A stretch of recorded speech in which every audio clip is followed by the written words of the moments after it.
जब जानवर को ज़बह करना हो तो चंद एक उमूर से बचना ज़रूरी है जो ज़बह करने वक्त नहीं होने चाहिए।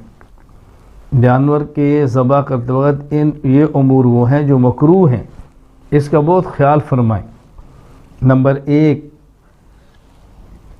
जिस छुरी या आले से जानवर को ज़बह करना है, जानवर के सामने उसको तेज़ ना करें। ज़बह से पहले जानवर के सामने उसको लहराए नहीं।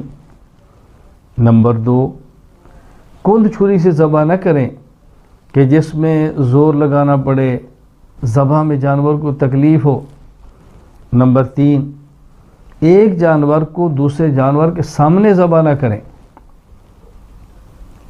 एक जानवर को दूसरे जानवर के सामने ज़बह न करें। कोशिश करें अगर एक से ज़ायद जानवर हैं एक तरफ रख लें, एक जानवर लें ज़बह करें, फिर दूसरा लें उसको